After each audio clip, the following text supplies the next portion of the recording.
Then let us start our class. Class first. Subject English text. Chapter 8. Chapter name है pretty and ब्रोनी। ये pretty and ब्रोनी की story है। आइए इस story को हम पढ़ते हैं। बहुत ही इंटरेस्टिंग स्टोरी है। स्टोरी जो are meant to entertain us in healthy and constructive way. यह स्टोरी एक अच्छा इंटरटेन के लिए है। आइए इस स्टोरी को हम रीड करते हैं। Pretty is a smart cat. Pretty एक स्मार्ट कैट होती है, बहुत ही क्लेवर होती है। She was brought in this house when there were many mice. वह एक घर में एक मैनी माइस मतलब छोटे माइस को पकड़ना चाहती है। She has eaten up all the mice of course except one. वह हर समय उसे ईटेन मतलब खाने के चक्कर में लगी रहती है कि उसे कब वो पकड़ ले। She has not been able to catch Brownie so far. वह उसे माइस का क्या नाम रहता है, ब्रोनी। वह उसे दूर से देख के तुरंत चला जाता है। वह उसे कैच नहीं कर पाती है। She keeps planning how to eat him up. तो वह एक दिन प्लान करती है, उसे खाने का प्लान करती है कि उसे कैसे हम खाएंगे। Browny too is very smart. Browny भी बहुत स्मार्ट होता है।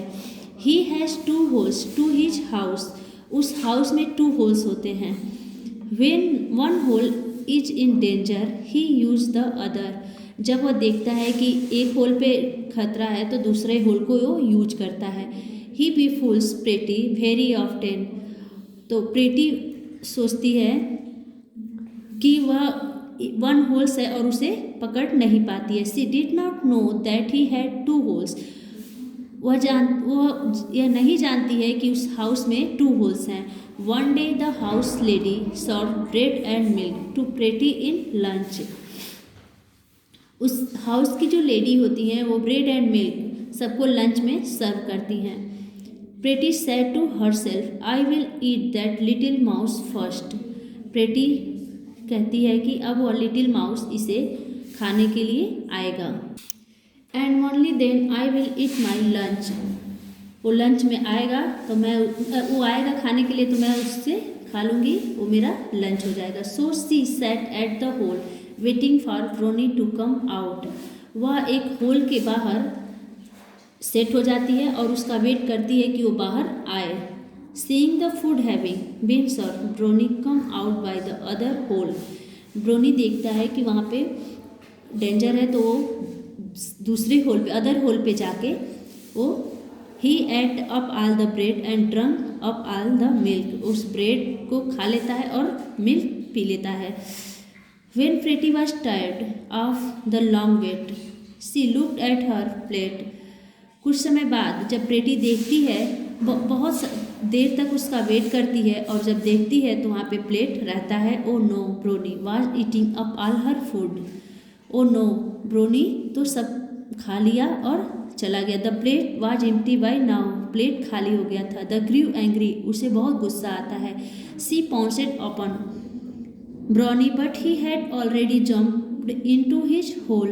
वह कहती है कि अब जब भी वो बाहर आएगा तो मैं जंप करके उस पर तुरंत अटैक करके सडनली अटैक करूँगी और उसे पकड़ लूँगी उस होल के बाहर। No I know how he be fools me. वह क्या मुझे मूर्ख समझता है। He has 2 holes to his house. उस हाउस में 2 होल्स हैं। सेट प्रेटी टू हर सेल्फ। प्रेटी को यह पता चलता है। Now I shall keep watch on both the ways. वह कहती है कि अब मैं दोनों होल्स पे वॉच करूँगी, देखूँगी। Now Pretty sat such that she could see both the holes. वह दो एक साथ दोनों होल्स पे देखने लगती है, वॉच करने लगती है। Time ticket by and it was evening. शाम का समय होता है। ब्रोनी वाज हंग्री। ब्रोनी भूखा होता है but pretty was keeping a vigilant watch. वह भूखा होता है लेकिन प्रेटी से बहुत ही केयरफुल वो अपने आप को रखता है। The house lady had serve the dinner. उस हाउस की लेडी सबको डिनर सर्व करती है। There was pudding in dinner. और डिनर में क्या होता है, पडिंग होता है, हलवा होता है। Bronnie mouth watered because he like pudding so much but there was Pretty keeping a watch. Bronnie को पडिंग बहुत ही पसंद होता है, वो बहुत लाइक करता है, लेकिन प्रीटी उसे वॉच कर रही होती है तो वो डरता है। Bronnie had stolen some wool last winter. He made a mouse out of it and kept it just inside a hole. ब्रोनी कुछ स्टोल किया रहता है लास्ट विंटर के लिए ऊल, तो वो क्या करता है एक साइड में उधर करके और इनसाइड अ होल, एक साइड में वो होल करता है। Pretty thought that Bronnie was about to come out from that hole, so she came and sat near it. और प्रेटी उसके होल के पास खड़ी रहती है सेट होके कि वो जब भी बाहर आएगा वो तुरंत उससे ब्रोनी को खा लेगी। Bronnie come out of the other hole and ate up all the pudding. Bronnie क्या करता है अदर होल पे जाके और पडिंग सारा खा लेता है। He then went away to his house and had a sound sleep while Pretty wondered how has he eaten up my dinner then. वो कहता है कि जब तुम सोते हो तो बहुत ही सोने में बहुत ही वंडर आवाज़, बहुत ही अद्भुत आवाज़ करते हो, जिससे तुम्हारी उस आवाज़ से मेरी आंखें पहले ही खुल जाती हैं। और वे कहता है कि तुम यहाँ से मेरे घर से चले जाओ। How has he eaten up my dinner then. और वो चला जाएगा तो उसके डिनर को कैसे खा लेगा। तो इस कैट और माइस की स्टोरी आप रीड करिएगा, बहुत अच्छी स्टोरी है। आपकी क्लास ओवर होती है। Thank you.